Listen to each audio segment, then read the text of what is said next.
اور اب اللہ کی شان دیکھو کہ اس کنویں کے قریب ایک قافلہ آوارد ہوا اور انہوں نے پانی کے لیے اپنا سقا بھیجا تو اس نے کنویں میں ڈول لٹکایا، یوسف اس سے لٹک گئے۔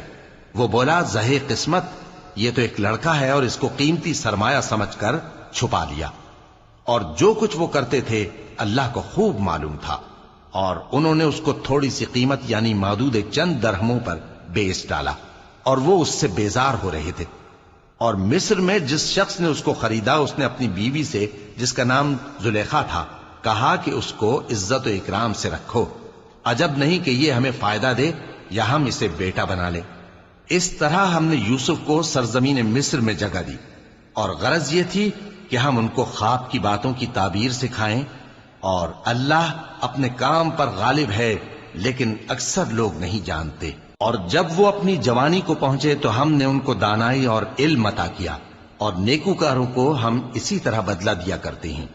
اور جس عورت کے گھر میں وہ رہتے تھے اس نے ان کو اپنی طرف مائل کرنا چاہا، اور دروازے بند کر کے کہنے لگی یوسف جلدی آؤ۔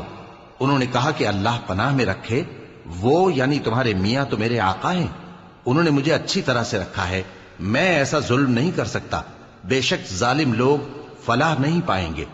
اور اس عورت نے ان کا قصد کیا اور انہوں نے اس کا قصد کیا۔ اگر وہ اپنے پروردگار کی نشانی نہ دیکھتے تو جو ہوتا سو ہوتا۔ یوں اس لیے کیا گیا کہ ہم ان سے برائی اور بے حیائی کو روک دیں، بے شک وہ ہمارے چنے ہوئے بندوں میں سے تھے۔ اور دونوں دروازے کی طرف بھاگے، آگے یوسف پیچھے زلیخا، اور عورت نے ان کا کرتا پیچھے سے پکڑ کر جو کھینچا تو پھاڑ ڈالا، اور دونوں کو دروازے کے پاس عورت کا خاوند مل گیا۔ تو عورت بولی کہ جو شخص تمہاری بیوی کے ساتھ برا ارادہ کرے اس کی اس کے سوا کیا سزا ہے کہ یا تو قید کیا جائے یا اسے دکھ کا عذاب دیا جائے۔